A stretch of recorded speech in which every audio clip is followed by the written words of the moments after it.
तार छुपा लीजिए, तार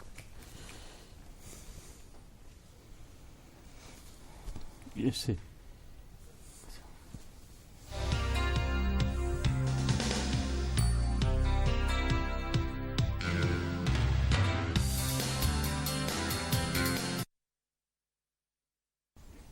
स्वस्थ भारत के जीवंत कार्यक्रम में आप सभी का बहुत बहुत स्वागत है। नमस्कार। पिछले कई दिनों से या कहें कि कई सालों से कोविड जो है वो नया नया रूप ले रहा है, कोरोना का नया नया रूप सामने आ रहा है और लगातार हमें डरा रहा है। हम डर भी रहे हैं और कहीं ना कहीं निडर भी हो जा रहे हैं। थोड़ी सी चूक होती है और फिर से एक नया रूप इसका देखने को मिलता है और इसका कहर जो है वो बढ़ता जाता है। इस समय तीसरी लहर के रूप में ओमिक्रॉन हमारे सामने है, जिसकी पुष्टि हमारे राज्य झारखंड में भी हो चुकी है। ये एक ओमिक्रॉन क्या है और किस तरह से, कितनी तेजी से इसका फैलाव हो रहा है, क्यों हो रहा है, कैसे हम जानें कि लोग इससे ग्रसित हुए हैं, क्या लक्षण इसके पहले की तरह हैं या कुछ अलग हैं। ये बहुत सारी जो बातें हैं वो अभी लोग जानना चाहते हैं, समझना चाहते हैं। तो हम कोशिश करेंगे कि आज के इस कार्यक्रम के माध्यम से इसके बारे में हम पूरी वैसी जानकारियां आपको देने की कोशिश करेंगे जिसका आप लाभ उठाएंगे, खुद को बचाए रखेंगे और अपने अगल बगल, अपने परिवार को, समाज को, देश को हम इससे सुरक्षित कर पाएंगे। आपको बता दें कि आज विशेषज्ञ के रूप में हमने अपने स्टूडियो में आमंत्रित किया है डॉक्टर प्रोफेसर संजय कुमार सिंह को, जो कि मेडिसिन विभाग रिम्स में आप सर कार्यरत हैं। सर, आपका बहुत बहुत स्वागत है हमारे कार्यक्रम में। नमस्कार। नमस्ते। सर, ये जो तीसरी लहर सामने आई है और ये लगभग हमको लगता है कि तीसरा वर्ष पिछले 2 साल से हम जूझ रहे हैं और ये तीसरा वर्ष शुरू हुआ है और ये नया रूप सामने आया है और बड़ी तेजी से देख रहे हैं कि इसका फैलाव हो रहा है। अगर हम अगल बगल भी नजर डालते हैं तो बहुत सारे लोग इससे ग्रसित दिखाई देते हैं। तो ये जो ओमिक्रॉन है, इसकी पुष्टि तो अभी सर हो गई कि यहाँ भी ये हो रहा है। तो सबसे पहले सर आपसे जानना चाहेंगे कि ये जो पहले जो कोविड हुआ और अभी जो ये ओमिक्रॉन का रूप सामने है, इसके पहले डेल्टा के इस रूप में था, तो क्या इसमें फर्क है? अभी ओमिक्रॉन का क्या ये रूप है? ये जानना बहुत जरूरी है, इसलिए कि हैं तो सब वही जी कोविड ही हैं। लेकिन दोनों में डिफरेंस है। जैसे हम लोग कुछ कुछ दूर पर चलते हैं तो भाषाएं बदलती हैं, लेकिन मनुष्य वही है। उसी तरह उन लोगों में मल्टीप्लिकेशन होने के दौरान जब 1 से 2 होते हैं, मल्टीप्लाई करते हैं, तो उनमें कुछ चेंज आता है जी। और उस चेंज के कारण कुछ लक्षण बदलते हैं। लक्षण बदलने के कारण थोड़ा सा चेंज आता है, थोड़ा क्या, कुछ में कभी कभी बहुत ज्यादा चेंज भी मिलता है। जी। यही है। हाँ। लेकिन है सब कोविड ही। अब आप तुलना करें पहले और अभी के कोविड, पहले के कोविड में और अभी ओमिक्रॉन जो चला है, दोनों में फैलने का, संक्रमण होने का जरिया एक ही है, रेस्पिरेटरी ट्रैक्ट। अच्छा। और वैक्सीन भी दोनों के लिए प्रोटेक्टिव है। प्रोटेक्टिव मतलब इन्फेक्शन को नहीं रोकेगा, सिवियरिटी को रोक सकता है। ये हम लोग सब देख रहे हैं, इसमें कोई शंका भी अब नहीं रह गई है। चाहे सेम वैक्सीन, चूंकि सब कोविड ही है, पुराना वैक्सीन पुराने कोविड को भी बचाता है और नए ओमिक्रॉन को भी बचाता है। अब है कि दोनों में डिफरेंस क्या है। अगर हम लोग अभी देखें तो अभी जो कोविड चला है, इसमें मृत्यु दर कम है। और इसके पहले वाले कोविड में मृत्यु दर ज्यादा था जी। लेकिन दूसरी ओर इस बार संक्रमण तेजी से हो रहा है जी। इसके पहले संक्रमण की गति कम थी जी। और भी चेंजेस हैं, वो माइनर हैं, लेकिन आम आदमी के लिए ये 2 चीज ही इम्पोर्टेंट है। बिल्कुल। तो ये जो बहुत तेजी से जो फैलाव इसका हो रहा है, तो दोनों में क्या डिफरेंस है? जी। जो ये चेंज हुआ, इसको समझना है। पहले वाले में मृत्यु दर ज्यादा था लेकिन संक्रमण का रेट कम था। इस बार हम लोग ज्यादा मेजर ले रहे हैं, सब लोग ज्यादा सशंकित हैं, मेजर ले रहे हैं, फिर भी ये फैल रहा है। हुआ है क्या, म्यूटेशन के कारण अब फैल रहा है सब वही रेस्पिरेटरी ट्रैक्ट इन्फेक्शन से। तो थोड़ा सा हल्का सा और समझ लेना पड़ेगा कि ये होता है इन्फेक्शन रेस्पिरेटरी ट्रैक्ट से और सबसे पहले गले में जमा होता है, गले के अंदर में। जी। गले से या तो फिर वो बाहर जाता है तो दूसरे को संक्रमित करता है, पेट में जाता है तो किसी को संक्रमित नहीं करता है, वो बाहर चला जाता है। लेकिन अगर फेफड़ा में जाता है तो जान पर जोखिम डालता है जी। यही है। तो पहले के जो थे वायरस, उसमें सेलुलर रिसेप्टर होता है, रिसेप्टर होगा तभी वो आप पर अटैच करेगा। अच्छा। तो वो रिसेप्टर पहले वाले में जो था रिसेप्टर, गला के लिए तो था ही, और वो फेफड़ा में भी उसका रिसेप्टर था जी।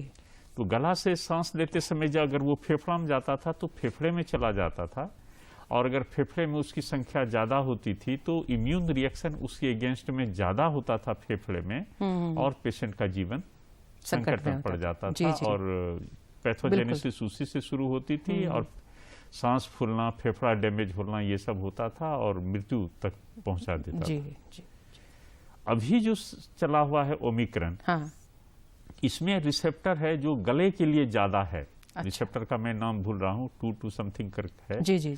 वो रिसेप्टर है, उसमें जो गले का जो सेल है उससे उसका है ज्यादा, और वो गले में ज्यादा रहता है। जैसे फेफड़ा में जाता है ये संक्रमित नहीं रह हो पाता, दूसरे में संक्रमण की जो गति है वो क्षमता है वो कम हो जाता है। जी।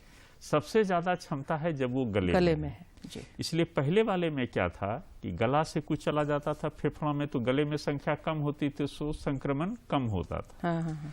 अभी जो चला हुआ है वो फेफड़े में कम जाता है, इसलिए कि वहां का रिसेप्टर उसके शरीर में 1 या 2% में है जी।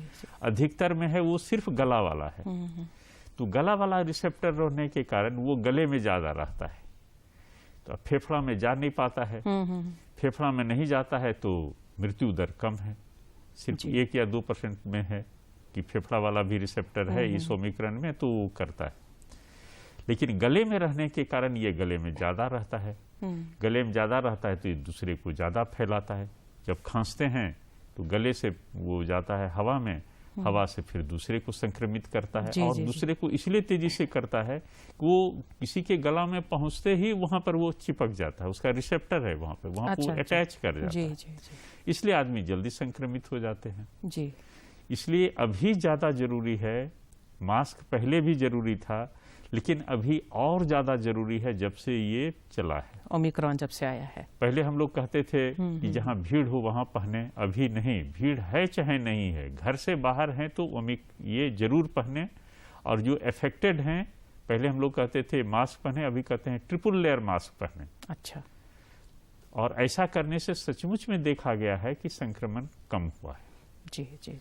यही दोनों में डिफरेंस है सब एक ही, बिल्कुल। एक में रिसेप्टर गला का ज्यादा है, एक में रिसेप्टर। और जो लक्षण जो अभी इसमें दिखाई दे रहे हैं सर, या फिर कई बार सुनने में आ रहा है कि लक्षण नहीं भी दिखाई दे रहे हैं, तो अगर लक्षण दिखाई दे रहे हैं तो वो किस तरह का है, और अगर नहीं भी दिखाई दे रहा है तो कैसे समझना चाहिए कि शुरू का जो लक्षण है जिसमें कॉम्प्लिकेशन नहीं है, लगभग सब में एक ही है, लगभग जी।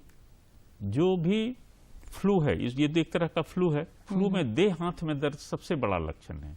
किसी भी व्यक्ति को आज नहीं, आज से 10 साल पहले, 10 साल बाद देह हाथ में दर्द हो तो पहले यही समझिए कि फ्लू है। इन्फ्लुएंजा हो सकता है, आजकल इन्फ्लुक्रॉन करके भी एक आया है भोजगा, इन्फ्लुएंजा भी है और साथ में ओमिक्रॉन भी है। अच्छा। इन्फ्लुक्रॉन करके भी एक जगह बहुत जगह एक नया रूप है आज, ये अलग रूप है, वो संयोग है, तो दोनों साथ में है इसलिए कहते हैं। जी। तो अगर है तो उसको बोलिए कि ये फ्लू है। जिस समय जो फ्लू की प्रथम, जैसे अभी चला हुआ है ओमिक्रॉन, तो ओमिक्रॉन सबको रिप्लेस कर देगा। जहां जैसे एक बरगद का पेड़ बड़ा जमा होता है ना, तो उसके नीचे छोटे पेड़ को वो नहीं पनपने देता है, वही है इन्फेक्शन में। कोई इन्फेक्शन अगर ज्यादा हुआ है, ज्यादा है, तो वो दूसरे इन्फेक्शन को नहीं होने देता है। इसलिए अभी किसी को भी अगर फ्लू का सिम्टम हो, मतलब बुखार हो, देह हाथ में दर्द हो, बुखार नहीं भी हो, देह हाथ में दर्द हो, बुखार जैसा लगे, लो ग्रेड फीवर हो चाहे हाई ग्रेड फीवर हो, सर्दी खांसी रहे न रहे, देह हाथ में दर्द, फेवरिशनेस, फ्लू। अच्छा। फ्लू है मतलब अभी के समय में ये है, मतलब ये हो सकता है, ये यही है।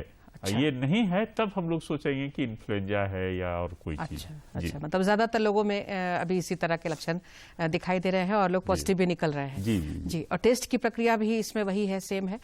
जो कि हम लोग इससे करते हैं, गले से करते हैं, तो इसमें पॉजिटिविटी भी आने के चांसेस ज्यादा है। लेकिन हमेशा कुछ लोग कहते हैं कि मेरा निगेटिव आ गया। हमेशा याद रखिए कि शुरू के दिनों में ही पॉजिटिविटी होने की चांसेस ज्यादा हैं।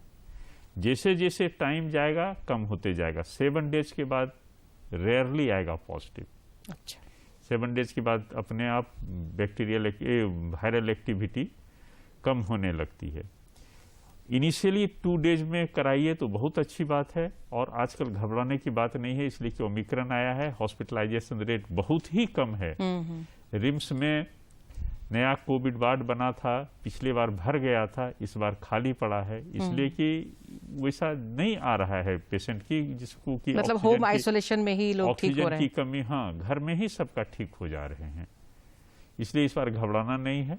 जैसे ही लगे लक्षण ये जरूर कर लें कि ये है, ईश्वर करे नहीं निकले, लेकिन ओमिक्रॉन ही निकले, दूसरा नहीं निकले तो अच्छी बात है, लेकिन एक सतर्क रहना है, कहीं दूसरा तो नहीं है जी। इसलिए अगर फ्लू का किसी को भी सिम्टम हो वो जरूर टेस्ट कराएं, और अगर पॉजिटिविटी आने से घबराएं नहीं, इसलिए कि इस बार वाला हॉस्पिटलाइजेशन नहीं कर रहा है। बिल्कुल, तो इस बार हॉस्पिटलाइजेशन नहीं है, घर में ही लोग रहकर ठीक हो रहे हैं। प्रशासन की ओर से भी, मेडिकल हॉस्पिटल्स की ओर से भी यही लोगों को बताया जा रहा है कि घर पे रहें और किस तरह से रहें, क्या दवाइयाँ ले, सारे फोन से ही, टेलीफोनिक सब बातचीत हो रही है। तो ऐसे में जो घर में बाकी सदस्य हैं सर, तो क्या उनको भी ये होगा ही होगा? क्योंकि आपने कहा कि इसका तो फैलाव बड़ी तेजी से हो रहा है, और अगर मास्क नहीं पहने, दूरी नहीं हम मेंटेन करें, तो घर के लोगों पर भी इसका असर होगा। जी। जैसा मैंने कहा कि इस पिछले साल से इस बार होने का संभावना ज्यादा है, इसलिए कि ये गले से में ही ज्यादा रहता है और दूसरे को फैलाता है। और ऐसा हम लोग देख रहे हैं, जो भी अफेक्टेड हो रहे हैं पूरा घर अफेक्टेड हो रहे हैं। लेकिन एक्सेप्शन भी हम लोगों ने देखा है कि कुछ लोग नहीं अफेक्टेड हुए हैं। तो एक्सेप्शन तो हर जगह है, लेकिन ये मान के चलिए कि सब लोग अफेक्टेड होंगे। जी। इसलिए इस बार, और जो पहले भी अफेक्टेड हुए हैं वो भी इस बार अफेक्टेड हुए हैं, वैक्सीनेशन के बाद भी अफेक्टेड हुए हैं। जी। वैक्सीनेशन केवल सीवियरिटी को कम करेगा। कुछ लोग सोचते हैं कि वैक्सीनेशन हो गया है, इसकी उतनी जरूरत नहीं है मास्क की, लेकिन वैक्सीनेशन से ज्यादा जरूरी है मास्क पहनना और दूरी मेंटेन करना। वैक्सीनेशन आपकी सीवियरिटी को बचाएगा, आपको हॉस्पिटलाइजेशन कम करेगा, मृत्यु दर कम करेगा, लेकिन इन्फेक्शन होने से नहीं बचाएगा। इन्फेक्शन होने से सिर्फ मास्क या डिस्टेंस यही मेंटेन, मतलब घर में भी अगर किसी को हुआ है और इस तरह के लक्षण हैं तो डिस्टेंस मेंटेन करें, और जैसा पहले आइसोलेशन में डायरेक्शंस दिए गए थे उसी तरह से रहना है, ताकि बाकी लोगों को भी बचा सके। और अगर केवल थोड़ा सा बदलाव जरूर करें, इस बार जो अफेक्टेड हैं वो ट्रिपल लेयर मास्क पहने। अच्छा। बाकी सब पहने डबल मास्क, लेकिन जो अफेक्टेड हैं वो ट्रिपल लेयर मास्क पहने। जी। तो ऐसे मास्क के बारे में सर, और भी जैसे कि इधर उधर से कुछ देख रही थी मैं, कहीं पर था कि कपड़े वाले मास्क से इस बार बचाव नहीं हो रहा है, या सर्जिकल मास्क लगाना है, या N95 लगाना है, या मास्क को लेकर भी पहले भी कई तरह की बातें थी और इस बार भी। तो मास्क को लेकर सर कुछ और जानकारी आप देना चाहेंगे आम लोगों के लिए? नहीं, मास्क बचने के लिए तो N95 मास्क के अलावा कोई मास्क नहीं बचाएगा। हाँ, है कुछ ऐसी जगह जो पहले था कि हम लोग कहते थे कि जहाँ भीड़ हो वहाँ N95 मास्क पहने, दूसरी जगह आप सर्जिकल मास्क पहन सकते हैं, लेकिन इस बार ऐसा नहीं है। इस बार इन्फेक्टिविटी रेट बहुत ज़्यादा है, इसलिए जो भी हैं सब N95 मास्क ही पहने। N95 मास्क के अलावा जो भी मास्क है वो कोरोना के लिए इफेक्टिव नहीं है। बैक्टीरिया के लिए हो सकता है वो, लेकिन कोरोना वायरस के लिए वो इफेक्टिव नहीं है। जी बिल्कुल। तो कई जो पेशेंट होंगे, आप तो देखते ही होंगे, तो अभी जो घर में आइसोलेशन में हैं, उनके लिए क्या आप सलाह देना चाहेंगे? जो घर के आइसोलेशन में हैं, आइसोलेटेड रहें, और सिम्टम होने पर आप डॉक्टर्स को ज़रूर करें। आजकल तो बना हुआ है हर जगह, फ़ोन पर आप बात कर सकते हैं। और कोई नया सिम्टम हो तो ज़रूर करें। सबसे ज़रूरी है ऑक्सीजन देखते रहना। अच्छा, ऑक्सीजन 94 तक मेंटेन रहना चाहिए, और इस बार रह रहा है अधिकतर लोगों का। लेकिन ऑक्सीजन अगर 94 से कम हो तो हॉस्पिटल में चले जाएं। इस बार हॉस्पिटल में उतनी दिक्कत नहीं है, बेड मिल जा रहे हैं, केवल ऑक्सीजन की ज़रूरत पड़ सकती है। जी, जी। और हो सकता है कि दूसरा प्रजाति हो, उसका भी टेस्ट करा लेना पड़े, तो वो लंग में गया है। हॉस्पिटलाइज जिसमें भी ऑक्सीजन की कमी है उसमें माना जा रहा है कि लंग में जरूर गया होगा। अच्छा। लंग में जाने की, गले में रहने से ऑक्सीजन की कमी नहीं होती है, जब फेफड़ा में जाता है तभी कम होता है। जी। इस बार तो बहुत कम लोग ऐसा मिल रहे हैं, इसलिए, लेकिन मिल तो रहे हैं। मिल तो रहे हैं अभी बिल्कुल, आपको नौबत नहीं आनी चाहिए। हाँ, हम लोग जैसे 50-60 केस देखते हैं तो 1-2 केस मिल रहा है ऐसा, जिनको कि हॉस्पिटल में भर्ती करना पड़ जा रहा है और देना पड़ रहा है ऑक्सीजन। कुछ लोग का तो निगेटिव हो गया। निगेटिव होने के बाद पोस्ट कोविड इन्फ्लामेटरी सिंड्रोम कहते हैं। कोविड लंग में भी कोई कुछ नहीं करता है, याद रखिएगा। कोविड वायरस बेनाइन वायरस है, वो कुछ नहीं करता है। कोविड वायरस के अगेंस्ट में जो शरीर का रिएक्शन है वो फेफड़े को, हार्ट को, जितना भी कॉम्प्लिकेशन है सब वही करता है। एबनॉर्मल इम्यून एक्टिवेशन जो शरीर में होता है कोविड के रिस्पॉन्स में, वो प्रॉब्लम करता है। और वो एबनॉर्मल रिस्पॉन्स जनरली तभी होता है जब कोविड फेफड़े में जाता है। इसलिए हमेशा रखिए कि कोविड नहीं का फेफड़े को डैमेज करता है, उसके कारण जो एबनॉर्मल इम्यून रिस्पॉन्स है वो डैमेज करता है। इसलिए एबनॉर्मल इम्यून रिस्पॉन्स हो जाए तो उसको हम लोग को ठीक रखना है। ठीक करने के लिए अस्पताल में उसका इलाज संभव है, अच्छा है। इसलिए कि उसमें लंग इन्वॉल्व है, ऑक्सीजन की कमी हो जाती है, ऑक्सीजन शरीर को नहीं मिल पाता है, तो वहाँ पर वेरियस बहुत सारे मेथड हैं। हाई ऑक्सीजन फ्लो देने से, लो ऑक्सीजन फ्लो देने से। ऑक्सीजन भी शरीर के लिए बहुत फायदेमंद नहीं है जी, वो भी फेफड़े को डैमेज करता है। इसलिए जैसा जब जरूरत हो वैसा देना चाहिए। बहुत लोग घर में रखते हैं ऑक्सीजन, लेकिन वो टेम्पोररी है। कभी हाई फ्लो का जरूरत पड़ता है, कभी दूसरे तरह के इससे देना पड़ता है, कभी वेंटिलेटर की भी जरूरत पड़ जाती है। इस बार तो कम पड़ रही है, लेकिन हाई फ्लो ऑक्सीजन बहुत की जरूरत पड़ी है। इस बार अच्छे से लोग ठीक हो जा रहे हैं, लेकिन ऐसा नहीं है कि 100% रिकवरी है। कुछ लोग तो हैं, लेकिन हम लोग चाहते हैं कि मृत्यु दर और कम करें। इसलिए आम लोगों से यही अपेक्षा की जाती है कि जब तक घर में रहें, घर में ही रहें। जो पॉजिटिव आए हैं घर में रहें, ऑक्सीजन देखते रहें। ऑक्सीजन कम हो या खांसी में काफी ज्यादा बदलाव हो तो हॉस्पिटल जरूर आ जाएं। जी जी जी। हॉस्पिटल में फिर जब आपको कहे कि नहीं घर जाने लायक आप हैं, घर जाएं, तभी घर जाएं। बिल्कुल, मतलब डॉक्टर के संपर्क में तो एक बार आना ही है। और फिर जैसा चिकित्सक परामर्श करते हैं, घर में रहना है या हॉस्पिटलाइज्ड होना है, उसी के हिसाब से पेशेंट को स्टेप लेना होगा। इस पर सर आप भी देख रहे होंगे, बहुत सारे लोग ठीक हो जा रहे हैं। लगभग एक सप्ताह या ऐसे 10 दिन डिपेंड कर रहा है उनके शरीर, बॉडी की इम्यूनिटी पर। और उसके बाद भी लेकिन सर्दी या खांसी या सिर दर्द या इस तरह के लक्षण की शिकायत कर रहे हैं। जी। तो क्या ऐसा कुछ होता है क्या? हाँ, ऐसा तो देख रहे हैं कि खांसी ठीक हो गया, बॉडी एक ठीक हो गया, निगेटिव हो गया। हाँ। निगेटिव होने के बाद भी खांसी परसिस्ट कर रहा है। ये जनरली इम्यून रिएक्शन है। अगर माइल्ड खांसी है तो इम्यून रिएक्शन माने है तो इम्यून रिएक्शन ही। Immune reaction mild, moderate, severe हो सकता है। जनरली देख रहे हैं माइल्ड टू मॉडरेट है। इस कंडीशन में रिकमेंडेशन है एक खास तरह का ब्यूडोकॉट है इनहेलर, उस इनहेलर को लेते रहें तो 5 से 10 दिन में देख रहे हैं कि अधिकतर लोग एकदम स्वस्थ हो जा रहे हैं। अच्छा, ब्यूडोकॉट इनहेलर मतलब इस समय के लिए खास आप एडवाइस कर रहे हैं? अभी जो खांसी है, लेकिन वो चिकित्सक के सलाह के बाद ही लें। इसलिए कि चिकित्सक देखेंगे और कोई कॉम्प्लिकेशन तो नहीं हुआ है। एक और कॉम्प्लिकेशन होता है कोई भी वायरल इन्फेक्शन के बाद, बैक्टीरियल सुपर इन्फेक्शन, वो नहीं होना चाहिए। अगर इम्यूनोलॉजिकल है, इम्यूनोलॉजिकल एक्टिवेशन जो बहुत ही कॉमन है इस कोविड इन्फेक्शन के बाद, तो तभी उसको लेना चाहिए।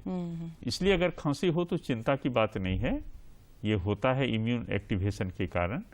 वो डॉक्टर से मिलें, डॉक्टर देख के सलाह देंगे कि इन्फेक्शन के कारण है या इम्यून एक्टिवेशन के कारण है। अगर इम्यून एक्टिवेशन के कारण है तो 1 सप्ताह से 10 दिन लगता है, वो ब्यूडोकॉट का पफ लेते रहना चाहिए सवेरे शाम, तो 7 से 10 दिनों में अधिकतर लोग ठीक हो गए। जी। अच्छा, कि गले में सर इसका, जैसे आपने बताया कि यहाँ पे इसका ये स्थित होता है, तो गार्गल का भी बहुत बड़ी भूमिका हो जाती है इसमें। तो गार्गल के लिए भी कुछ आप सलाह देना चाहेंगे इसमें? जो भी है, गार्गल करने से बहुत आराम होता है। अगर गार्गल करने में असक्षम हो रहे हैं तो पिएं, हर आधे घंटे पर आधा ग्लास पानी पिएं, तो गले का जो वायरस है वो पेट में जाएगा। पेट में वो कोई नुकसान नहीं करता है, हाँ, वो बाहर निकल जाता है। इसलिए गार्गल करें तो उसमें लोग कहते हैं, जैसा पेशेंट बताते हैं कि गार्गल करने से उन्हें ज्यादा अच्छा महसूस हो रहा है जी। गार्गल करें, पानी तो जरूर पिएं हर आधे घंटे में। इससे 2 चीज है, एक तो डिहाइड्रेशन कम होगी, डिहाइड्रेशन से इम्यून सिस्टम कमजोर होता है। डिहाइड्रेशन नहीं होना चाहिए, तो सुसुम पानी पीते रहें, डिहाइड्रेशन करेक्ट होगा। और उसके बाद दूसरी चीज ये है कि जो गले में वायरस जमा है वो पेट में चला जाएगा, लंग में नहीं जाएगा। हम लोग का एम यही है कि लंग फेफड़े में नहीं जाए, पेट में चला जाए, ठीक है। पेट में ये कोई दिक्कत नहीं करता है, पेशाब से ये बाहर नहीं निकलता है, अभी तक नहीं मिला है, लेकिन हाँ पेट से बाहर निकलता है। इसलिए हम लोग यही कोशिश करें कि ज़्यादा से ज़्यादा पानी पिएं, सुसुम पानी पिएं, और गार्गल कर सकते हैं तो अच्छे से गार्गल करें। ये है। उसमें बहुत लोग पूछते हैं कि कौन सा एंटीबायोटिक या कौन सा एंटीसेप्टिक। वायरस में एंटीसेप्टिक डालना कोई जरूरी नहीं है।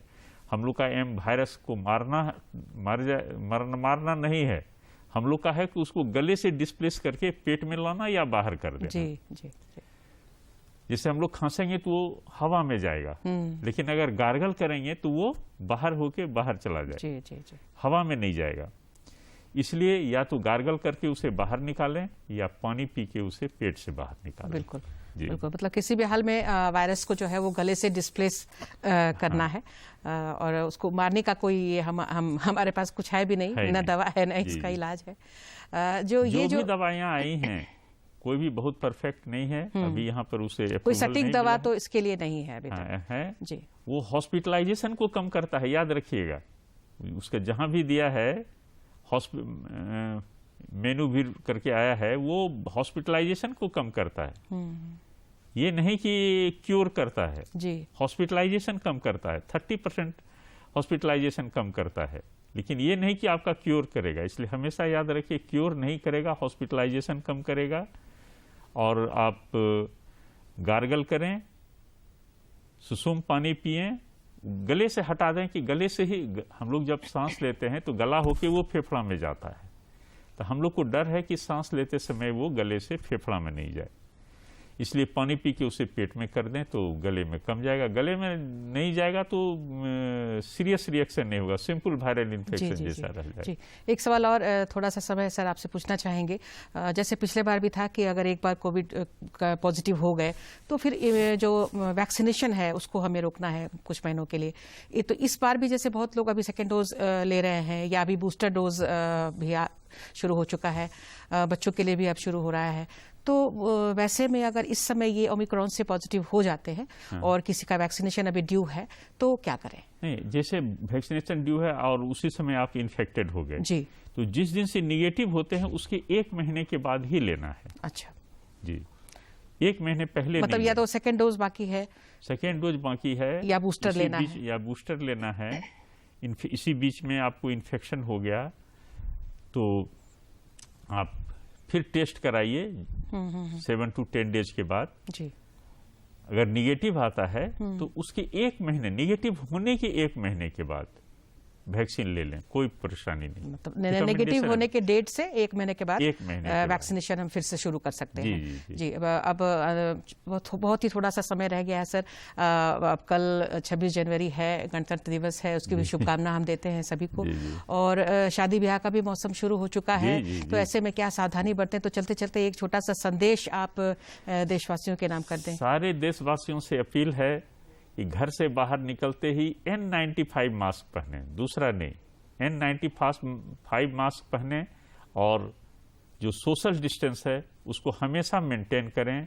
हम समझते हैं जीवन सुखमय रहेगा। जी, बहुत ही अच्छा संदेश आपने दिया है। मास्क पहनेंगे और डिस्टेंस मेंटेन करेंगे तो बिल्कुल हम सभी सुरक्षित रहेंगे। और मास्क में N95 मास्क भी हो तो N95 हो घर से बाहर, ये पूरी तरह से सुरक्षा हमें प्रदान करेगा, मैक्सिमम जो सुरक्षा है वो इसे प्रदान करेगा। तो सर बहुत बहुत धन्यवाद आपका, आप हमारे स्टूडियो में आए, बहुत अच्छी जानकारी आपके माध्यम से लोगों को मिली है और साथ ही साथ गणतंत्र दिवस की बहुत सारी शुभकामनाएं भी हम आपको भी दे रहे हैं सर, और सभी दर्शकों को भी बहुत सारी शुभकामनाएं, और सभी दर्शकों का भी हम बहुत बहुत धन्यवाद करते हैं। आप सभी को जोहार, नमस्कार।